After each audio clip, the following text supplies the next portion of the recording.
Hello student, स्वागत है आप सभी का आपके अपने चैनल में। जैसा कि आप लोगों को पता है, आप आपके लिए बैक टू बैक क्लासेस लेकर के आ रहे हैं। आप लोगों के कमेंट्स आ रहे थे कि आपको सभी जितने भी पेपर्स हैं उनके सारे यूनिट्स के वीडियो चाहिए। तो हमने आपका जो पेपर नंबर 3 था इसका यूनिट नंबर 1 कंप्लीट करवा दिया था। तो आज हम स्टार्ट कर रहे हैं यूनिट नंबर 2। और ये क्या है, आपके एमए फर्स्ट ईयर के सोशियोलॉजी के सेकेंड सेमेस्टर का पेपर नंबर 3 के यूनिट नंबर 2 का पहला दिन है आज हमारा। ये पहली वीडियो है यूनिट नंबर 2 से रिलेटेड।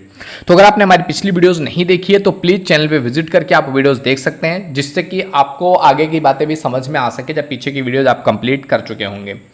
तो इसी तरीके की आपको लगातार वीडियो मिलते रहे, इसलिए चैनल को सब्सक्राइब करके बेल आइकन जरूर हिट कर लीजिए। तो चलिए स्टार्ट करते हैं। इसमें देख सकते हैं आपके पास जो सेकंड आपका यूनिट है, ये सेकंड यूनिट है रिलेटेड टू पंचवर्षीय योजना का मूल्यांकन। कि पंचवर्षीय योजनाएं जो लागू किया गया, इन पंचवर्षीय योजनाओं के पीछे क्या मूल्यांकन रहा, ये किस तरीके से सफल रही, असफल रही, क्या चीज़ें रहा, उसके बारे में हमको इस पूरे यूनिट में बात करनी है। रिलेटेड क्वेश्चंस इसी से होने वाले हैं। तो देख सकते हैं पहला क्वेश्चन जो इसमें पूछा गया है, ये कह रहा है आपसे कि सामाजिक नियोजन को परिभाषित कीजिए और सामाजिक परिवर्तन इसके महत्व की विवेचना कीजिए। कि सामाजिक नियोजन क्या होता है आखिर, और सामाजिक परिवर्तन में इसके महत्व की विवेचना कीजिए। या फिर नियोजन किसे कहते हैं, इसका महत्व बताइए। नियोजन क्या होता है, इसका महत्व आपको बताना है। तो देखिए इसका आंसर क्या हो सकता है कि अगर हम बात करें कि आखिर सामाजिक नियोजन होता क्या है, सामाजिक नियोजन की परिभाषा क्या है, तो इसके बारे में बात करें तो नियोजन का सीधा संबंध जन कल्याण से है। नियोजन मतलब क्या होता है कि इससे क्या हो कि लोगों की भलाई हो, लोगों का कल्याण हो। नियोजन के माध्यम से जन सामान्य के जीवन स्तर में सुधार किया जाता है। कि नियोजन के माध्यम से हम क्या करते हैं, जो हमारे एक नॉर्मल जनता होती है, जो जन सामान्य होती है ना, उनके जीवन स्तर में सुधार करने के लिए नियोजन किया जाता है। देश में उपलब्ध आर्थिक संसाधनों का संतुलित ढंग से उपयोग किया जाए, मतलब अच्छे तरीके से इसका यूज किया जाए, और नागरिकों को संतोषजनक जीवन प्रदान करने की संभावना पर विचार किया जाता है तथा आंतरिक समाधान उत्पन्न किया जाता है। यद्यप जो है आर्थिक प्रतिस्पर्धा के इस युग में नियोजन को आर्थिक नियोजन मानते हुए इसका अध्ययन मुख्यतः अर्थशास्त्र के अंतर्गत किया जाता है। यानी कि ये चीज़ नियोजन तो संबंधित है जन कल्याण से, लेकिन अभी के टाइम पीरियड में जन कल्याण का जो पूरा सिस्टम है ना, उसको मोड़ दिया गया है फाइनेंशियल टर्म एंड कंडीशन की तरफ, कि आर्थिक सुधार किया जाए, आर्थिक नियोजन किया जाए। तो इसके लिए इसका जो अध्ययन होता है वो किसके अंतर्गत चला गया है, अर्थशास्त्र के अंतर्गत किया जाता है। किंतु नियोजन को हम समाजशास्त्रीय दृष्टिकोण से भी देख सकते हैं और इसको देखा जाता है, और इसका श्रेय जाता है कार्ल मानहीन महोदय को, जिन्होंने जो है नियोजन को समाजशास्त्रीय दृष्टिकोण से भी देखा। मानहीन ने अपनी एक अन्य महत्वपूर्ण पुस्तक लिखा हुआ है, मानहीन ने, जिसका नाम है freedom, power and democratic planning. Freedom, power and democratic planning में उन्होंने सामाजिक नियोजन की अवधारणा को विस्तार से समझाया है कि आखिर सामाजिक नियोजन होता क्या है। अब अगर हम बात करें नियोजन की तमाम सारी परिभाषाओं के आधार पर, तो नियोजन की प्रमुख जो परिभाषाएं हैं वो कुछ इस प्रकार से हैं। जैसे कि इन्होंने नियोजन की परिभाषा देते हुए लिखा है कि मानहीन महोदय कहते हैं नियोजन को लेकर के कि नियोजन एक ऐसी प्रक्रिया है जिसमें कोई क्रिया उचित साधनों के चयन द्वारा, उनके प्रयोग द्वारा लक्ष्य प्राप्ति की ओर बढ़ती है। कि लक्ष्य प्राप्त किया जाए जिस वजह से, और उन साधनों का अच्छे तरीके से यूज किया जा सके जिससे कि हम उसका क्या करें, मैक्सिमम लाभ उठा सकें, वो कहलाती है, वो प्रक्रिया कहलाती है क्या, नियोजन। इस पर अपना विचार रखते हुए हैरिस जो है, मैरिस ऐसी इकोनॉमिक प्लानिंग इन्होंने बनाया हुआ था। तो हैरिस कहते हैं कि नियोजन का अर्थ होता है आय और मूल्य के संबंध में नियोजन अधिकारी द्वारा सुनिश्चित उद्देश्यों और लक्ष्यों को प्राप्त करने के लिए जो साधन है उनका वितरण कैसे किया जाए, कि हम जो लक्ष्य चाहते हैं, जो हमारा उद्देश्य है, उसको प्राप्त कर सकें, वही कहलाता है नियोजन। इलियट इस पर अपना विचार रखते हुए इलियट महोदय कहते हैं कि नियोजन जो है वो वह साधन है, नियोजन जो है वो वह साधन है जिसे सदैव किसी निश्चित लक्ष्य की प्राप्ति के संदर्भ में किया जाता है। कि हमको यह लक्ष्य प्राप्त करना है, इसके लिए हमको इस तरीके से नियोजन करना है। तो एक मतलब मुख्य लक्ष्य की प्राप्ति के लिए नियोजन किया जाता है। अब बात करें अगला जो है, इन्होंने कहा हुआ है बाबू ने कि किसी भी देश में विद्यमान जो भौतिक, मानसिक या आर्थिक या प्राकृतिक संसाधनों का देश के नागरिकों के अधिकतम हित के लिए विचारपूर्ण उपयोग ही क्या कहलाता है, नियोजन कहलाता है। इसी पर विचार रखते हुए ए दलाल कहते हैं कि नियोजन का जो मुख्य उद्देश्य है वह है उत्पादन और जनता के जीवन स्तर में अधिकतम सीमा तक क्या किया जाए, वृद्धि किया जा सके। जितना बेहतर किया जा सकता है उतना बेहतर करने की कोशिश किया जाए, तो वो कहलाता है नियोजन।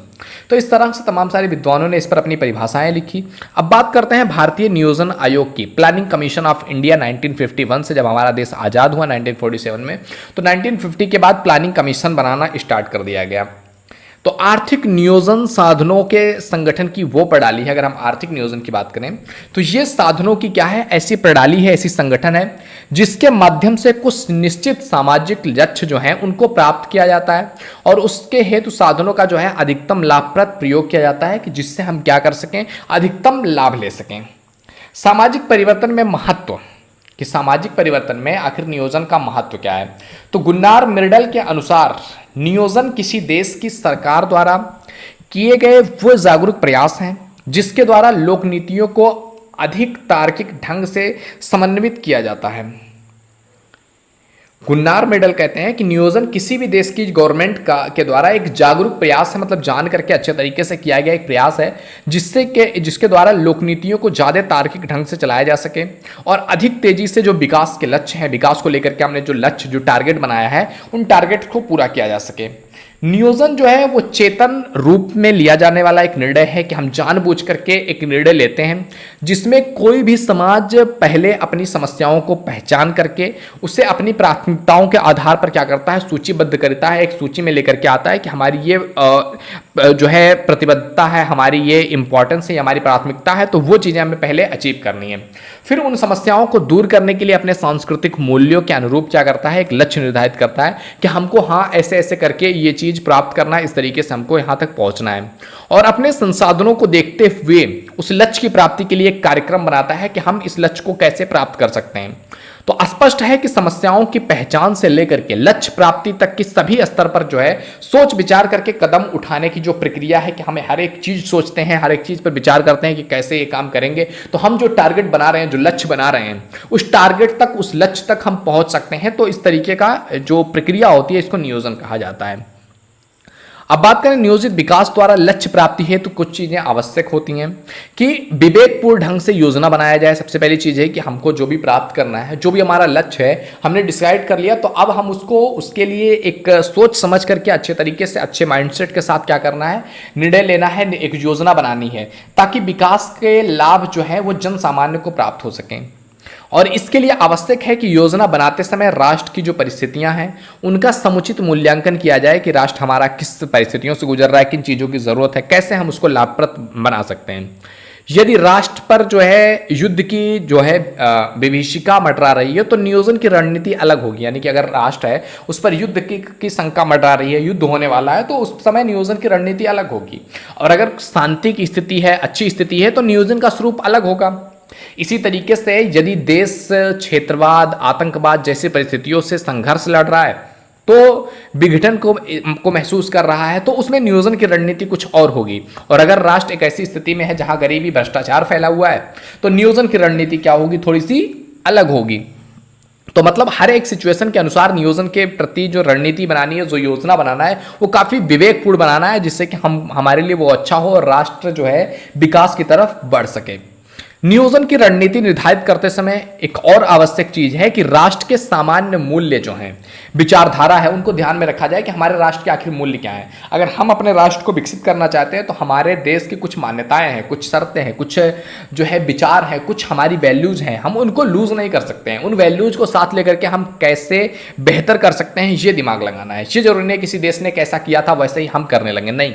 हमारे अपने कुछ वैल्यूज हैं, हमारे अपने कुछ मूल्य हैं और हम अपने मूल्यों को ध्यान में रखते हुए वो चीज करेंगे। तो नियोजन का स्वरूप जो है वो सरकार की विचारधारा से भी निर्धारित होता है कि जो गवर्नमेंट है उसकी विचारधारा कैसी है। अर्थात यदि सरकार समाजवादी विचारधारा का समर्थक है तो नियोजन का जो स्वरूप होगा वो समाजवादी होगा। इसी प्रकार नियोजन का पूंजीवादी प्रारूप सरकार के पूंजीवादी दृष्टिकोण से प्रेरित होता है। अगर सरकार बस पैसे कमाना चाहती है तो वो चीजें भी हमें सरकार के जो माइंडसेट है, जो सरकार की बातें हैं, उनसे हमें पता चल जाएगा। तो ये सारी चीजें रही हैं।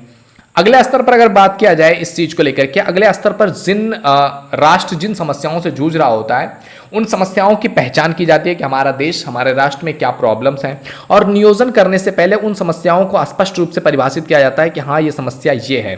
और समस्याओं को स्पष्टता इसलिए आवश्यक है जिससे कि नियोजन करने में न केवल सुविधा हो बल्कि लक्ष्य को प्राप्ति के लिए भी सरल बनाया जा सके कि हम इस लक्ष्य को कैसे प्राप्त कर सकते हैं, ये प्रॉब्लम्स है, इस प्रॉब्लम से हम कैसे आगे बढ़ सकते हैं जिससे कि हमें लक्ष्य प्राप्ति हो सके। मान लिया कि हमने कुछ लक्ष्य बनाया, कुछ टारगेट बनाया, तो उसके मार्ग में कुछ बाधाएं आएंगी, तो अब उन बाधाओं को अगर हमारे देश में वो चीज़ प्रॉब्लम्स के रूप में है तो उनको कैसे दूर किया जा सके, ये बहुत इंपॉर्टेंट काम हो जाता है। इसके बाद सभी लक्ष्य को विभिन्न श्रेणियों में बांट करके उन्हें प्राथमिकता के आधार पर अल्पकालिक और दीर्घकालिक लक्ष्यों में वर्गीकृत करने का प्रयास किया जाता है कि हाँ, इनमें से प्राथमिकता सबसे इंपॉर्टेंट कौन है, किस चीज़ को सबसे ज़्यादा ध्यान देना है, कौन सा आपका जो है अल्पकाल है मतलब थोड़े टाइम के लिए, कौन सा एक लॉन्ग टर्म आपका गोल है, वो चीज़ें सब कुछ ध्यान में रखना पड़ता है। और एक नियोजन को इस बात का भी ध्यान रखना पड़ता है कि उसके पास आंतरिक संसाधन कितने हैं और बाहर से कितने संसाधन का आकलन करके विभिन्न पदों के लिए संसाधनों की जो है प्राथमिकताओं को आवश्यकताओं के आधार पर आवंटन किया जाता है ताकि कोई भी क्षेत्र जो है वो उपेक्षित ना रह पाए। नियोजन को सही ढंग से जो है इन कार्यक्रमों को लागू करने के इस तरह की रणनीति पर लागू करनी पड़ती है ताकि विकास का जो लाभ है वो आम आदमी तक पहुंच सके। नियोजन करना जहां सिद्धांतों का पक्ष है तो उसे लागू करना एक व्यवहारिक पक्ष है कि हमने जो रूल्स बनाए हुए हैं, हमने जो सिस्टम बनाया हुआ है उसको हम कैसे लागू कर सकते हैं, उसको हम कैसे लोगों तक पहुंचा सकते हैं, ये एक व्यवहारिक पक्ष है। तो फलतः इसका व्यवहारिक क्रियान्वयन जो है वो नियोजन की सफलता हेतु बहुत इंपॉर्टेंट काम हो जाता है, बहुत अपरिहार्य हो जाता है। अगला देखते हैं, इसके अलावा जो है नियोजन को समय समय पर अनुसंधान कार्यों तथा कार्यक्रमों के द्वारा जो है लोगों की प्रक्रियाओं को जानना भी आवश्यक है, क्योंकि इन कार्यक्रमों के मूल्यांकन द्वारा न केवल कार्यक्रम में जो खामियां आई हैं उसका पता चलेगा बल्कि लोगों की मनोवृत्ति क्या है उसके अनुरूप भी हमें अगली जो आने वाली भावी योजनाएं हैं उनको बनाने के लिए भी एक स्वरूप मिल जाएगा, एक कुछ आइडिया मिल जाएगा। तो इस तरीके से नियोजन की इंपॉर्टेंस और नियोजन को लागू किया जाता है। अब बात करें अगले क्वेश्चन की। आई होप आपको वीडियो पसंद आ रहा होगा। वीडियो पसंद आए तो लाइक जरूर कर दिया कीजिए दोस्त। तो अब सेकंड क्वेश्चन की तरफ बढ़ते हैं। सेकंड क्वेश्चन कह रहा है आपसे कि भारत के विकास में नियोजित कार्यक्रमों की प्रमुख कमजोरियों की विवेचना कीजिए कि भारत में जो विकास के लिए कार्यक्रम लाए गए उनकी क्या कमजोरियां रहीं जिससे हमारा देश अभी तक जो है विकसित राष्ट्रों में नहीं आ सका। तो कमजोरी क्या रही, कहां पर गलती हो गई, कहां पर चूक हुई।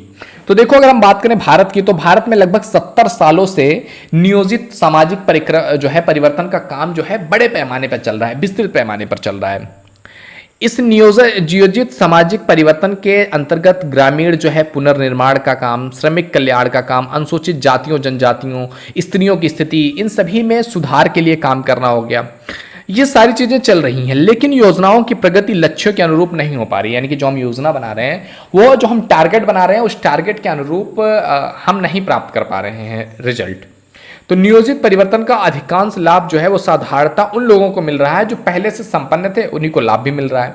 तो नियोजित जो सामाजिक परिवर्तन है उसके बावजूद आज भारत के विभिन्न क्षेत्रों में अनेक प्रकार की समस्याएं देखने को मिलती हैं। यदि हम नियोजित परिवर्तन का मूल्यांकन विभिन्न कार्यक्रमों पर खर्च की गई भारी रकम के संदर्भ में करें तो हमें सफलता असफलता का वास्तविक परिदृश्य देखने को मिलता है, वो चीजें हमें पता चलती हैं। मतलब क्या है, चीजों को समझो जरा कि हमारे भारत में तमाम सारे योजनाएं लेकर के आते हैं, बट आप देखोगे मैक्सिमम लोग जो योजनाएं होती हैं उनका लाभ वही उठाते हैं जो ऑलरेडी शिक्षित हैं, जिनके पास ऑलरेडी अच्छा खासा आमदनी है, अच्छे खासे पैसे हैं। मतलब जो संपन्न लोग हैं ना कहीं वो गवर्नमेंट की हर एक योजनाओं का लाभ उठा रहे हैं, और जो गरीब अशिक्षित लोग हैं वो उसी तरीके से रह रहे हैं। जबकि उन योजनाओं पर सबसे पहले उन गरीबों का, उन अशिक्षितों का हक था, लेकिन वो चीज तक उन तक पहुंच ही नहीं पा रही है। तो ये कहीं ना कहीं एक बड़ी समस्या है। स्पष्ट है कि नियोजित जो परिवर्तन है उसके विभिन्न क्षेत्रों में इच्छित सफलता प्राप्त नहीं किया जा सकता है। इसके पीछे कुछ महत्वपूर्ण रीजन रहे हैं, वो रीजन क्या रहे हैं उसको देखते हैं। तो देखो, सबसे पहला रीजन जो रहा जिस वजह से जो है चीजें पहुंच नहीं सकी, लोगों तक जो है इच्छित सफलता नहीं मिल सकी, वो है कि नियोजित सामाजिक परिवर्तन के लिए सामाजिक जागरूकता और विवेकपूर्ण दृष्टिकोण बहुत आवश्यक है। कि नियोजित जो सामाजिक परिवर्तन है तो वो परिवर्तन किया जा रहा है, गवर्नमेंट चीज़ें ला रही है, लेकिन वो चीज़ें आम लोगों तक पहुंचनी चाहिए कि हाँ ये लाभ हमको मिलना चाहिए। लेकिन क्या होता है कि अशिक्षा के कारण हमारे देश के अधिकांश लोग जो हैं वो सामाजिक नियोजन का अर्थ, उद्देश्य और महत्व को समझने में असमर्थ रहे हैं। और सामाजिक नियोजन के कार्यक्रमों में आवश्यक सहयोग नहीं दे पाए हैं। तो ये एक बहुत महत्वपूर्ण काम पर इंपॉर्टेंट रीजन हो जाता है कि जिस वजह से हम अपने समाज में आगे नहीं बढ़ पा रहे, हमारा देश आगे नहीं बढ़ पाया। दूसरी चीज है आपका कि यहाँ पर जो है नियोजित सामाजिक परिवर्तन से संबंधित विभिन्न कार्यक्रम बनाते समय लक्ष्य तो काफी ऊंचे रख लिया जाता है कि हमको ये नहीं, मतलब पता नहीं क्या करना है, ये लक्ष्य हमारा होना चाहिए, लेकिन साधनों पर पूरा ध्यान नहीं दिया जाता कि इसको आखिर पूरा कैसे करेंगे, कि हमारे पास वो सारी फैसिलिटीज है या नहीं है। तो परिणाम स्वरूप यह होता है कि उचित साधनों के अभाव में हम अपने लक्ष्यों को प्राप्त नहीं कर पाते हैं। तीसरा चीज रहता है नियोजन में प्रॉब्लम्स कहां आती है, तो नियोजित सामाजिक परिवर्तन के अंतर्गत विभिन्न कार्यक्रम बनाते समय व्यवहारिकता पर उतना ध्यान नहीं दिया जाता कि मतलब जो हम बना रहे हैं, जो हम मतलब टारगेट अपने लिए ले रहे हैं, जो लक्ष्य ले रहे हैं, उसको हम जो लोगों के लाइफ में डायरेक्टली जो हम व्यवहारिक रूप में कैसे उसको लाएंगे, ये चीज पर उतना ध्यान नहीं दिया जाता है। कौन सी योजनाएं भारतीय परिस्थितियों के अनुसार है, अनुरूप है, वो भारतीयों के रूप में उन भारतीयों को वो नॉर्मल रूप में मिल पाएंगे नहीं मिल पाएंगे, इस चीज पर उतना ध्यान नहीं दिया जाता। बस योजना बना लिया गया कि हाँ हमने इसे अच्छी योजना लेकर के आए हैं, तो वो योजना ग्राउंड लेवल पर लाने के लिए व्यवहारिक रूप में काम थोड़ा सा कम होता है।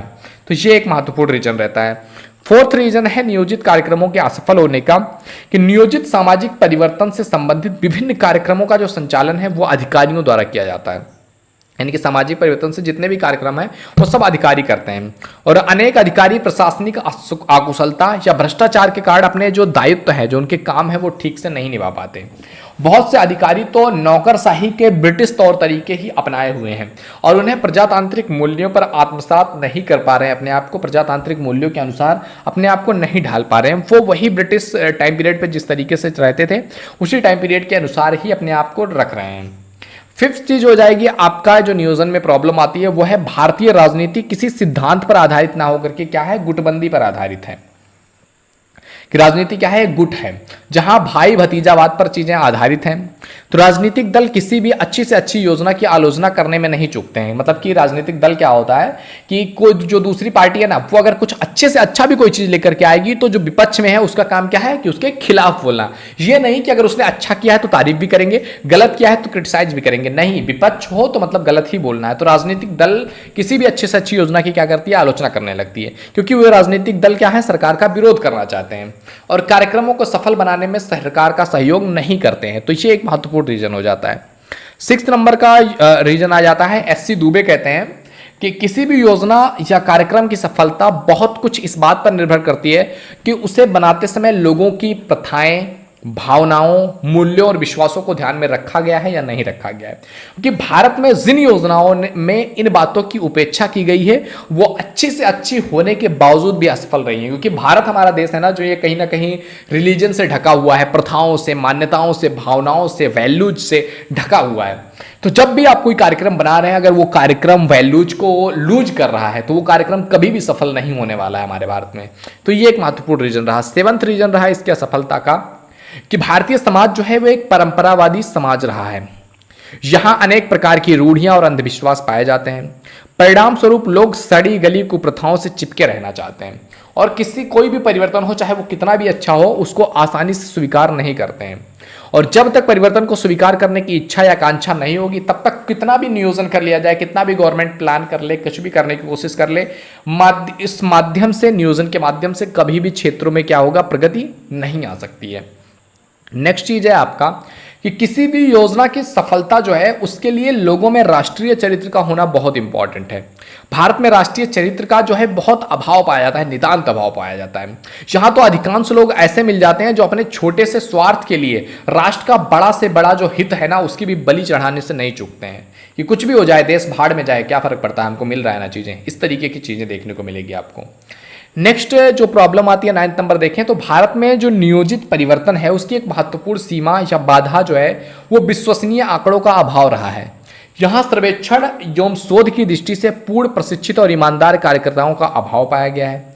परिणाम स्वरूप जो एकत्रित आंकड़े हैं वो बहुत कुछ अविश्वसनीय होते हैं, जिन पर विश्वास करना थोड़ा सा मुश्किल हो जाता है।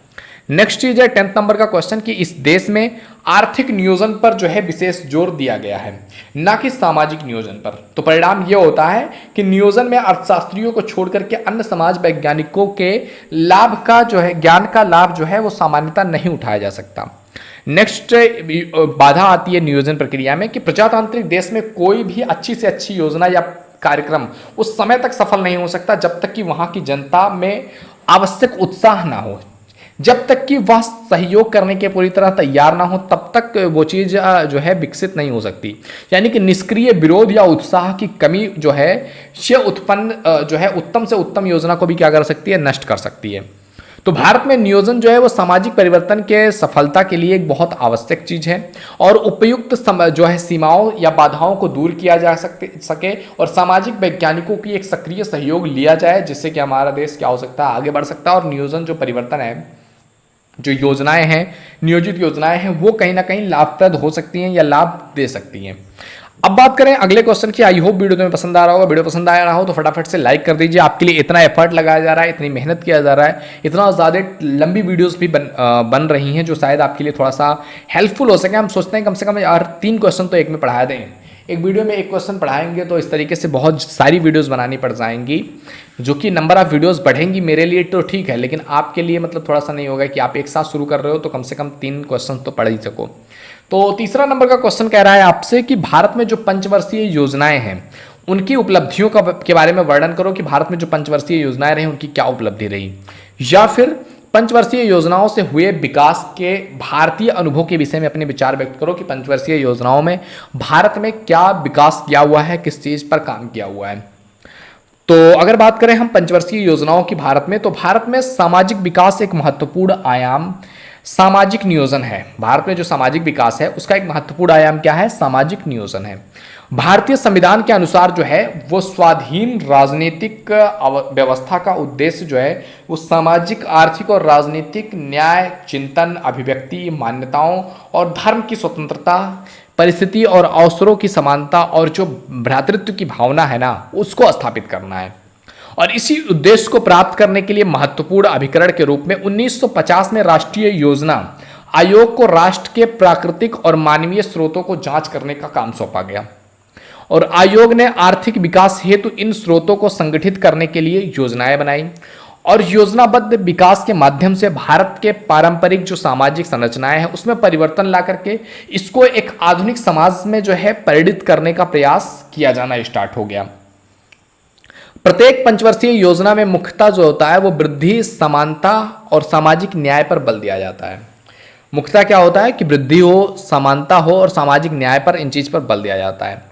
पहला जो पंचवर्षीय योजना बनाया गया उसका उद्देश्य था कि उत्पादन में वृद्धि के साथ अवसरों, पूंजी और आय की असमानताओं को कम किया जाए। जब हमारा देश आज़ाद हुआ 1947 में तो बहुत सारी प्रॉब्लम्स देश के सामने थी। देश हमारा आज़ाद हो रहा है, देश का हमारा बंटवारा हो रहा है, पाकिस्तान इंडिया बन रहे हैं, तो लोगों का इधर एक जगह से दूसरे जगह पर आना जाना, वो सारी चीज़ें हैं। लोगों को खाने की चीज़ों की कमी थी, तो बहुत सारी बड़ी प्रॉब्लम्स सामने आई। तो उसमें सबसे पहले बात किया गया कि उत्पादन में वृद्धि किया जाए, कि चीज़ों को उगाया ज़्यादा जाए, उत्पादन ज़्यादा हो जिससे कि वो अच्छा काम कर सके, मतलब कि लोगों को खाने पीने की व्यवस्था हो सके। पूंजी और आय की जो असमानता है, मतलब किसी कोई राजा है, कोई गरीब है, कोई काम करने वाला है, तो पूंजी की जो असमानता है या आय की जो असमानता है उसको कम किया जाए, यह महत्वपूर्ण उद्देश्य था प्रथम पंचवर्षीय योजना का। इसके बाद स्टार्ट होता है आपका द्वितीय पंचवर्षीय योजना। तो द्वितीय पंचवर्षीय योजना में समाज के समाजवादी ढांचे को प्राप्त करने पर बल दिया जाता है कि समाज का जो समाजवादी ढांचा है उसको कैसे प्राप्त किया जाए। तीसरी चीज है, तीसरी जो पंचवर्षीय योजना थी उसका लक्ष्य था कि समानता और न्याय को बढ़ावा देने वाले कार्यक्रमों के माध्यम से व्यक्तियों के जीवन यापन का जो स्तर है उसको ऊंचा उठाया जा सके। चौथी जो योजना थी उसके विशेष रूप से क्या था, चौथी जो पंचवर्षीय योजना थी उसमें रोजगार और शिक्षा के प्रावधान के माध्यम से समाज के पिछड़े और दुर्बल वर्गों की स्थिति में सुधार किया जा सके। पांचवी योजना में गरीबी रेखा से नीचे जीवन रहने वाले व्यक्तियों के उपभोग स्तर को ऊपर उठाने के लिए काम करने और आत्मनिर्भर उनको बनाने का उद्देश्य रखा गया। छठी जो योजना थी उसमें पिछली योजनाओं का परीक्षण करते हुए गरीबी हटाने का मुख्य उद्देश्य बनाया गया। सातवीं जो पंचवर्षीय योजना बनाई गई उसमें खाद्य उत्पाद, रोजगार के अवसर, आत्मनिर्भरता, सामाजिक न्याय को क्या किया गया, बढ़ाने का प्रयास किया गया। 1992 के दौरान जो 2 वर्ष की वार्षिक योजनाएं बनाई गई, इनका प्रमुख उद्देश्य था कि रोजगार को अधिक बढ़ावा दिया जाए, सामाजिक परिवर्तन लाया जाए। संरचनात्मक बदलाव और स्थिरता को बढ़ावा देने के वाली नीतियों के शुरुआत के बाद ही 8वीं पंचवर्षीय योजना की घोषणा किया गया। यह इसलिए जरूरी था क्योंकि भुगतान में संतुलन की स्थिति खराब थी और मूल्यों की तेजी से बढ़ोतरी हो रही थी। तो कीमतों में स्थिरता और भुगतान के संतुलन स्थिति उपयोग करने के लिए कुछ नियम बनाए गए जो कि कुछ इस प्रकार से थे, कुछ उद्देश्य बनाए गए जो कि नवी योजना के मुख्य उद्देश्य के रूप में सामने आए। तो इसमें क्या था, पहली चीज कि कृषि और ग्रामीण विकास को प्राथमिकता दिया जाए, कि कृषि का विकास किया जाए और ग्रामीण लोगों का विकास किया जाए। इसके बाद था दूसरा कि वृद्धि दर बढ़ाना और साथ साथ क्या था कि कीमतों पर क्या करना था, नियंत्रण करना था। तीसरी चीज था आपका खाद्य पदार्थों तथा सबके लिए 2 वक्त की रोटी का आश्वासन, कि कम से कम सबको 2 वक्त की रोटी तो मिलनी ही मिलनी चाहिए। नेक्स्ट था चौथा आपका जनसंख्या की वृद्धि पर नियंत्रण। पांचवा था सहभागिता को बढ़ावा देना, उदाहरण के लिए पंचायती राज संस्थाएं हो गई, सहकारी संस्थाएं हो गई, स्व सहायता समूह हो गया, इन सारी चीज़ों का के बारे में बात करना हो गया। तो ये सारी चीज़ों को लाया गया। उसके बाद 10वीं योजना के प्रस्तावना पत्र का जो 2001 में अनुमोदन हुआ, इसकी ये विशेषता थी कि कृषि विकास को केंद्र बिंदु बनाया जाए और उन क्षेत्रों को बढ़ावा दिया जाए जिसमें रोजगार के ज़्यादा मौके हैं। तो विभिन्न कार्यक्रमों का पुनर्गठन किया गया ताकि वो विशेष समूहों तक क्या हो पहुंच सकें। और इस प्रकार 11वीं योजना जो थी उसमें 9% वार्षिक वृद्धि दर के साथ ही ग्रामीण विद्युतीकरण, 70 मिलियन रोजगार सृजन, प्रति व्यक्ति आय को दुगना करने, लिंग अंतराल को कम करने, प्रजनन दर को मेंटेन करने, स्त्री रक्ताल्पता की कमी लाने, सभी ग्रामों में जो है दूरसंचार और इंटरनेट की सेवाएं देने, 500 की जनसंख्या वाले सभी गांवों को पक्की सड़कों से जोड़ने का लक्ष्य रखा गया ताकि समेकित क्या हो सके, विकास को का जो उद्देश्य है उसको पूरा किया जा सके। फिर क्या हुआ, 12वीं जो पंचवर्षीय योजना 2012 में बनी शुरू हुई, जिससे एनडीए सरकार द्वारा 2015 में जो है योजना आयोग को विघटित करने के कारण रोक दिया गया। फिर भी 12वीं पंचवर्षीय योजना के कुछ लक्ष्य थे जो कि बहुत इंपॉर्टेंट थे, जिससे पहला है आपका वार्षिक विकास दर का लक्ष्य रखा गया 8%, कृषि क्षेत्र में 4% और विनिर्माण में 10% की औसत वृद्धि का लक्ष्य रखा गया। योजना अवधि में गैर कृषि क्षेत्रों से रोजगार के 5 करोड़ नए अवसरों का सृजन का लक्ष्य रखा गया। और क्या रखा गया लक्ष्य की योजना के अंतर्गत जो है अंत तक क्या था कि निर्धनता अनुपात के नीचे की जनसंख्या के प्रतिशत के पूर्व आकलन की तुलना में 10% की कमी लाने का, कि 10% निर्धन कम हो जाए, तो निर्धनता कम हो जाए। इसके बाद योजना के अंत तक देश में शिशु मृत्यु दर की जो दर है वो 25 तथा मातृ मृत्यु दर को 1 प्रति 1000 जो जीवित जन्म तथा लाने तथा 0 से 6 आयु वर्ग में बाल लिंगानुपात को 950 तक करने का लक्ष्य रखा गया। योजना के अंत तक कुल प्रजनन दर को घटा करके 2.1 तक लाने का लक्ष्य रखा गया। तो उपर्युक्त ये जो जितनी भी पंचवर्षीय योजनाएं लागू किया गया, तो उपर्युक्त विवेचना से स्पष्ट होता है कि पंचवर्षीय योजनाओं के द्वारा देश के सामाजिक आर्थिक विकास या परिवर्तन की दिशा में कुछ किया गया है और किया भी जा रहा है और करने का प्रयास किया जा रहा है। पंचवर्षीय योजनाओं में 6 दशकों की लंबी दूरी पार की है और भारत को हर क्षेत्र में मजबूत बनाया है। फिर भी पंचवर्षीय योजनाओं का अनुभव अच्छा और बुरा दोनों प्रकार का रहा है। जहां कृषि के क्षेत्र में इसे महत्वपूर्ण सफलता मिली है, वहीं रोजगार के अवसर बढ़ाने में पंचवर्षीय योजना ने कोई खास सफलता नहीं दिला पाया है। लघु उद्योगों को भी भारी झटका लगा है। शिक्षा और स्वास्थ्य के विकास में भारी असमानता देखने को मिलती है। यद्यपि जो है साक्षरता के क्षेत्र में बड़ी उपलब्धि मिली है, लेकिन महिला साक्षरता के दर में पिछले वर्षों की तुलना में काफी सुधार आया है। राष्ट्रीय नीति के तहत महिलाओं का कल्याण और विकास और उनका सशक्तिकरण भी हो रहा है। तो यह था हमारा आज का वीडियो। डे 1 में हमने आपका 3 क्वेश्चंस किया। इसके बाद डे 2 हमारा स्टार्ट होने वाला है, जो कि हम पढ़ेंगे नेक्स्ट वीडियो में, क्योंकि वीडियो काफ़ी ऑलरेडी लंबी हो चुकी है। तो ये हमने 3 क्वेश्चंस आपका पूरा इसमें कंप्लीट किया है आपके डे 1 में। तो आई होप वीडियो तुम्हें पसंद आया होगा। वीडियो पसंद आया तो लाइक जरूर कीजिए। पहली बार चैनल पे आए हैं, please visit the channel. If you think it is valuable तो आप सब्सक्राइब भी कर सकते हैं। ओके मेरे दोस्त, तो मिलते हैं आपसे अगले वीडियो में। तब तक के लिए जय हिंद, जय Bharat. Thank you, bye bye.